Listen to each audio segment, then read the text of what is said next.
ভিডিওর টপিক বা থাম্বনেল দেখে আপনারা একটা বুঝতে পারছেন আজকে কি বিষয় আলোচিত হতে চলেছে। আজকে আপনাদের সামনে আলোচনা করতে চলেছি ধনিষ্ঠা নক্ষত্র।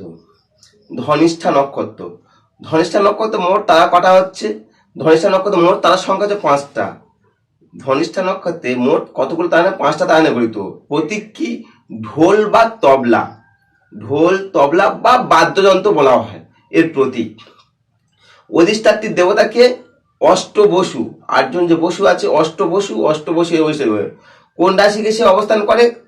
2 পাদ অর্থাৎ 6 ডিগ্রি 40 মিনিট সে মকর রাশিতে অবস্থান করে। লাস্ট শেষ তোমার 6 ডিগ্রি 40 মিনিট মকর রাশিতে। আর প্রথম কুম্ভ রাশিতে প্রথম 6 ডিগ্রি 40 মিনিটে অবস্থান করছে, কুম্ভ রাশিতে অবস্থান করছে। ধনিষ্ঠা নক্ষত্র এই দুটো রাশিতে সে অবস্থান করে। তাহলে হচ্ছে গণ কি হচ্ছে? এই রাশির এই নক্ষত্রের গণ কি হচ্ছে? রাক্ষস গণ। গুণ কি? তমগুণ সম্পন্ন। লিঙ্গটা কি হচ্ছে? স্ত্রীলিঙ্গ। যোনি কি? সিংহ যোনি। নক্ষত্রের যে আকৃতি কেমন হচ্ছে? মৃদঙ্গ সদৃশ। নক্ষত্রের আকৃতি হচ্ছে মৃদঙ্গ সদৃশ। বিংশোত্তরী দশা, যে দশাকে সে রিপ্রেজেন্ট করছে, বিংশোত্তরী দশা কোন দশাকে সে অবয়োগ করছে? মঙ্গলের কি বিংশোত্তরী দশা হচ্ছে মঙ্গল হয় তখন। কোনো কারো জন্মকুষ্ঠি দেখুন, যদি আমরা জন্মকুষ্ঠি ধনিষ্ঠা নক্ষত্র, সে মকর রাশি হোক আবার কুম্ভ রাশি হোক, মকর বা কুম্ভ রাশি ধনিষ্ঠা নক্ষত্র, তার জন্ম যে দশাটা শুরু হচ্ছে, বিংশোত্তরী দশা হচ্ছে, সেটা হচ্ছে তোমার মঙ্গল থেকে শুরু করছে। যে অ্যাস্ট্রোলজিটা বিচার করছে আমরা জন্মকুষ্ঠি রাশিচক্র, এই 360 ডিগ্রি রাশিচক্রে এর মধ্যে এই রাশিচক্রে এর অবস্থান কত হচ্ছে?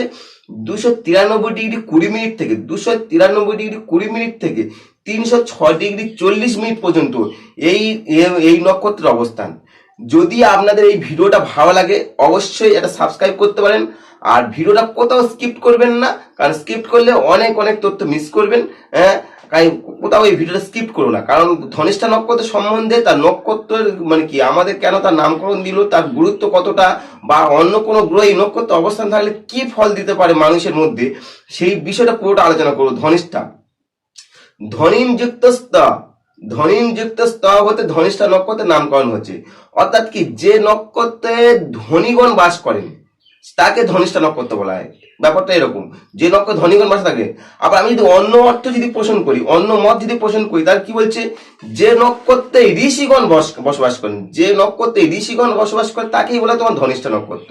দুটো দুরকম মত। কারণ ধনিষ্ঠা নক্ষত্রে প্রথম বললাম যে ধনিষ্ঠা নক্ষত্রে দেবতা হচ্ছেন কি অষ্টবসু। এই নক্ষত্রের আগে নাম ছিল, প্রাচীনকালের নাম কি ছিল? শ্রবিষ্ঠা। এই নক্ষত্রে প্রাচীনকালের নাম ছিল শ্রবিষ্ঠা নক্ষত্র। এই যেমন প্রথম বললেন যে ধনিষ্ঠা নক্ষত্রের দেবতা কে বললেন? অষ্টবসু। এই অষ্টবসু মহাভারতে 66তম অধ্যায়, যে আদি পর্বের 66তম অধ্যায়ে এই প্রজাপতি পুত্র অষ্টবসু নাম পাওয়া যায়। সেই কি কি সেই অষ্টবসু? ধর, ধ্রুব, সোম, অহ, অনিল, প্রত্যুষ, প্রভাস, এইরকম নিয়ে তোমার নাম পাওয়া যায়। বেদাঙ্গ যদি, এই হচ্ছে অষ্টবসু। ধর, ধ্রুব, সোম, অহ, অনিল, প্রত্যুষ, প্রভাস, এগুলো হচ্ছে অষ্টবসু। বেদাঙ্গ জ্যোতিষের সময়, বেদাঙ্গ জ্যোতিষ ধনিষ্ঠা নক্ষত্র থেকে নববর্ষ আরম্ভ হতো। ধনিষ্ঠা নক্ষত্রে নববর্ষ আরম্ভ হতো। কতটা ধনিষ্ঠা নক্ষত্র গুরুত্বপূর্ণ ভেবে দেখুন। আচ্ছা, এর কারকতা কি? কারকতা, যদি ভিডিওটা ভালো লাগে অবশ্যই এটা সাবস্ক্রাইব করে যেতে পারেন, ভিডিওটা যদি ভালো লাগে। কারকতা কি? পরিবর্তনশীল, চপল, বন্ধুত্ব, স্থিরদেশী, বিচিত্র বুদ্ধি সম্পন্ন, যেটা অনেকে বিচিত্র বিদ্যানকে খাম খেয়ালি হতে পারে, অনেকে অনেক কিছু মৌলিকতা থাকতে পারে অনেকের মধ্যে। এই যে মৌলিকতা বলুন বা খাম খেয়ালি বলুন, এইগুলো যে মানুষের বিচিত্র বুদ্ধি। ঔষধ, চিকিৎসা কর্ম, আপনার জনসাধারণের সংশ্লিষ্ট প্রতিষ্ঠান সমূহ বা ব্যাংকিং, ইন্স্যুরেন্স বলুন, যাবতীয় হচ্ছে তোমার এই নির্দেশ করে এই তোমার এই নক্ষত্রের কারকতা। ভিডিওটা কোথাও স্কিপ করো না, কারণ অনেক ভালো তথ্য পাবেন এর মধ্যে আস্তে আস্তে। বসু দেবতা, যেটা প্রথম বললাম যে অষ্টবসু, এই নক্ষত্রে প্রথম বললাম যে এই নক্ষত্রের দেবতা হচ্ছে অষ্টবসু। তাহলে অষ্টবসু প্রথম বলছি, অষ্টবসু তার কি? এই অষ্টবসু, তাই এই নক্ষত্রে তার কি বলছে? ধনরত্ন, মূল্যবান দ্রব্য, ঐশ্বর্য, স্বর্ণ, কুবের প্রভৃতি সবকিছু বোঝায়। আর হচ্ছে, আর এই নক্ষত্রে যেহেতু অষ্টবসু, এই অষ্টবসু গঙ্গা থেকে উৎপত্তি হচ্ছে, ঠিক আছে। এই যে অষ্টবসু, এই অষ্টবসু দেবতাদের যে গুণাবলী আছে, সেই গুণাবলী বিশ্লেষণ করলে এই নক্ষত্রের কারকতা পুরোপুরি মিলে যাবে। নক্ষত্রের যে কারকতা, অষ্টবসুর কারকতা আর এই নক্ষত্রের কারকতা সন্ধান পুরো মিলে যায়, ঠিক আছে, মিলবে। অষ্টবসু দ্বারা কি হচ্ছে? জল হচ্ছে, সূর্য হচ্ছে, অগ্নি হচ্ছে, শিব হচ্ছে, দীপ্তি হচ্ছে, রশ্মি হচ্ছে, পুষ্করিণী, সাধু, দানশীলতা, রাজ, এইগুলো সবকিছু বোঝায় অষ্টবসুর দ্বারা। তাহলে এই নক্ষত্রে কার কথা ঠিক ওইগুলোই পাওয়া যাচ্ছে নক্ষত্র সম্বন্ধে। এই নক্ষত্র আর একটা কারণ বলি যে এই নক্ষত্র স্ত্রীদেশী, প্রথম উচ্চারণ বলেছিলাম যে স্ত্রীদেশী নক্ষত্রটা। কারণ কি, এই নক্ষত্র কোনো যৌন সঙ্গমের ক্ষমতা নেই। এই নক্ষত্র, এই যে তোমার ধনিষ্ঠা নক্ষত্র, তাদের যৌন সঙ্গমের কোনো ক্ষমতা নেই। শনি যদি সপ্তমপতি হয়, কোনো জাতকের শনি সপ্তমপতি হয়ে যে তার যদি ধনিষ্ঠা নক্ষত্র থাকে, তার জীবনে দাম্পত্য সুখ বলে কিছু থাকবে না। সেই জাতক বা জাতিকা যেই হোক, তার দাম্পত্য সুখ বলে থাকবে না। কারণ শনি হচ্ছে নিজেই হচ্ছে তোমার ক্লিপ গ্রহ, আবার সেই যা যেহেতু তোমার সপ্তমে বসে আছে, সে যদি ওই কোনো অবস্থান করে, যদি কোনো অন্য কোনো গ্রহ থাকে, অন্য কোনো গ্রহ যদি আপনার এই ধনিষ্ঠা নক্ষত্রে অবস্থান করে, ঠিক আছে, বিশেষ করে শুক্র হোক বা কোনো আমাদের সপ্তমপতি হয়ে যদি কোনো গ্রহ অবস্থান করে, সেই জাতকে বিবাহ হওয়া খুবই মানে অসম্ভব হয়ে ওঠে।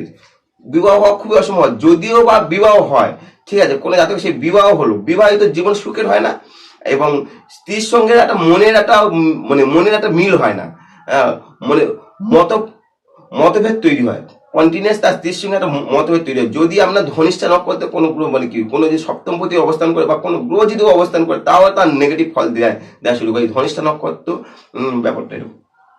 ধনিষ্ঠা নক্ষত্র ভিডিওটা যাদের মকর রাশি বা কুম্ভ রাশি আলোচনা করছি, তাই কোথাও স্কিপ করো না, পুরোটা দেখো। আর যদি ভালো লাগে একটা সাবস্ক্রাইব করে দিতে পারেন।